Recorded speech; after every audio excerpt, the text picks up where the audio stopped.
welcome back to another video. For this video, I'm going to talk about why some cars just feel right even though they're not the best. I'll start off by saying, for example, right, for someone like me, I've always kind of prioritized reliability in cars, right? Like reliability meaning like they don't break down, they're not going to leave you stranded on the side of the road. You can count on it every time to start up, basically, and never see a check engine light or anything crazy, right? And that's why I've always stuck around Toyotas and Hondas. Like, my first car was a 2008 Honda Accord. Right. Mind you, it was a salvage title, and I didn't know it was a salvage title until after I bought it, right? But I think I got it off Facebook Marketplace. But this was back in 2020. I was young.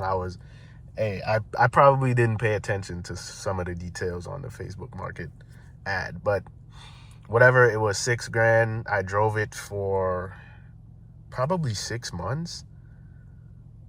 Or a little bit more than, maybe 1 year. I think I drove that car for 1 year.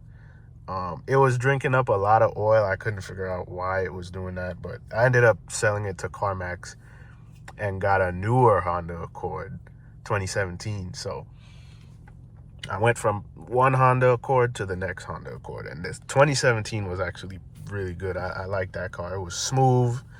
The CVT was pretty good. It was a good car. I liked it a lot. But yeah, so the topic, why some cars feel right even though they're not the best. So I mean, obviously with these cheaper type of cars like the Hondas and the Toyotas, but honestly, the Toyotas are not even that cheap anymore. The Hondas are not even that cheap anymore because they're putting so much technology in them now. Like, they're hybridizing all these cars now. The new Accords, all of them are hybrids.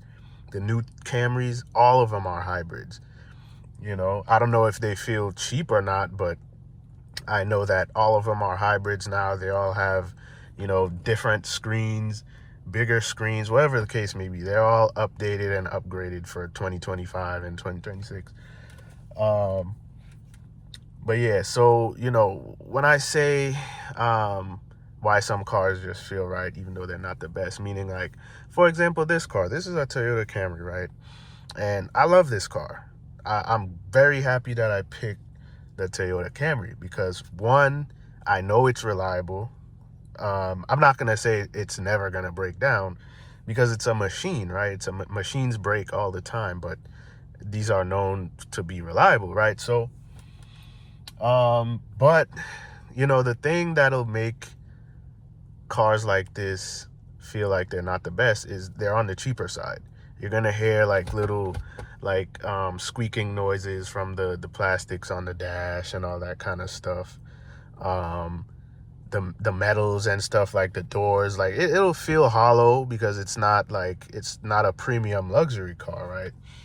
So you'll feel certain things around the car that just doesn't feel or sound good or sound right. When you're driving, you might hear some little vibrations or something like that from the plastics, it's probably not the most pleasant. It's not super, super annoying. You'll notice them, but it's not like gonna make you get rid of the car. If you prioritize the reliability and, the efficiency of these type of cars, right? So yeah, like, for me, like I said, I've always stuck around Toyotas and Hondas. I've had one Kia, and it was an older Kia. It was a beater. It was it was basically a beater because at the time when I had that BMW M4, I was not about to go drive a newer car as a daily plus having the M4. I just wasn't going to do that. So I said, you know what? I'll go and I'll get a beater, something that'll, drive for a little bit while I have the M4. So that's what I did. But that's the only, and Kias, I don't know if they're that reliable. I don't know. I wouldn't buy a Kia as my all-around daily I probably wouldn't do that. Maybe the newer ones, yeah, maybe, but the old, like, no. Even the newer ones, I probably wouldn't even, I would stick with what I know best, which is Hondas, Toyotas. That's it. No question. But yeah, so another thing too, which could make, these type of cars not the best is that they're not fast. They're not fast at all. They're absolutely slow cars. This car only has, 206 horsepower or something like that. And that's good because, I mean, all the other cars around it in this category, they all have like 170, 180, 190 horsepower, which is, it's okay for daily use and, efficiency. I was going to say reliability. I mean, reliability too, because, those cars are just built to drive around. Nothing more, nothing less, right? But yeah, these cars are not fast. They're not built for super handling or racetrack. They're not built for anything that a car enthusiast wants. So that's a sacrifice too. Is like, if you want reliability, you want efficiency, you want, I guess, comfort. Because I mean, the Camry is pretty comfortable. The Hondas and the Toyotas, a lot of them are very comfortable cars. And that's actually one thing I love about this car. It's super comfortable. Yeah, this car is comfortable. Road trips I would do in this car. I've already driven to Vegas in this car. Did I like driving that long? Hell no. But you can definitely do road trips in this car. It's doable for sure.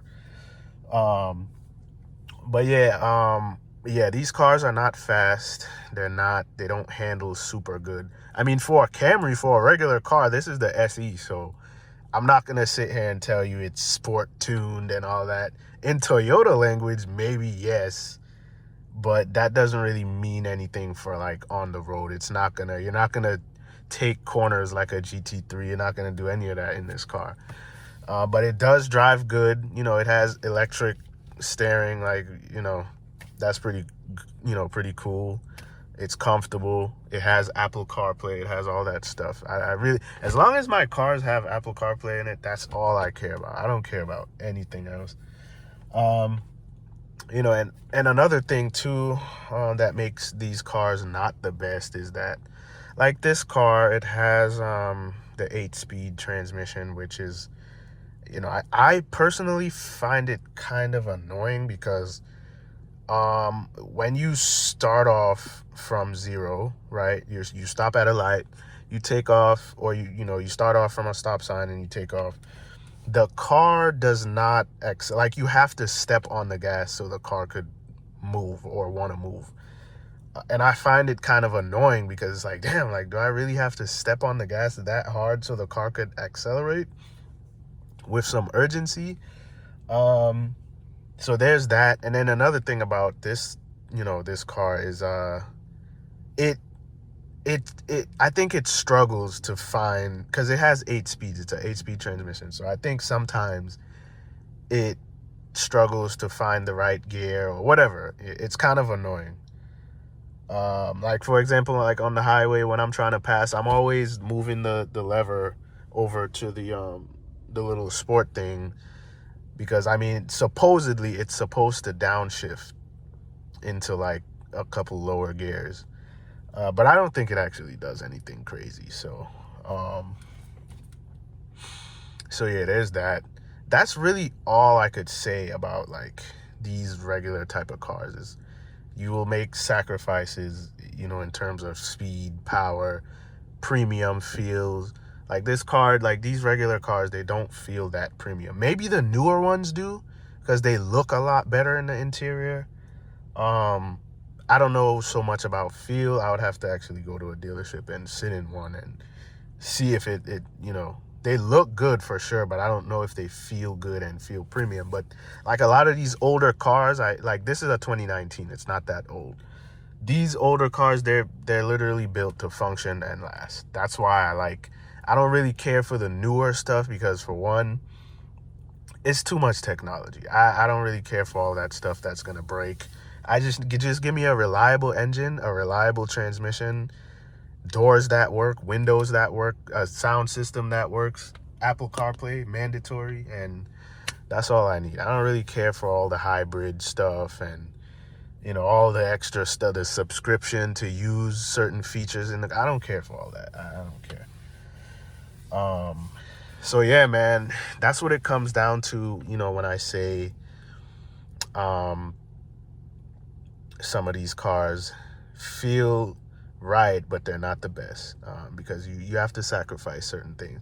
Because a lot of times I definitely feel like, man, I wish I had some more power, or I wish I at least got the V6 version of the Camry, because it would be a little bit more power. It would probably feel the same, but it would be a little bit more power, like in terms of passing and stuff like that.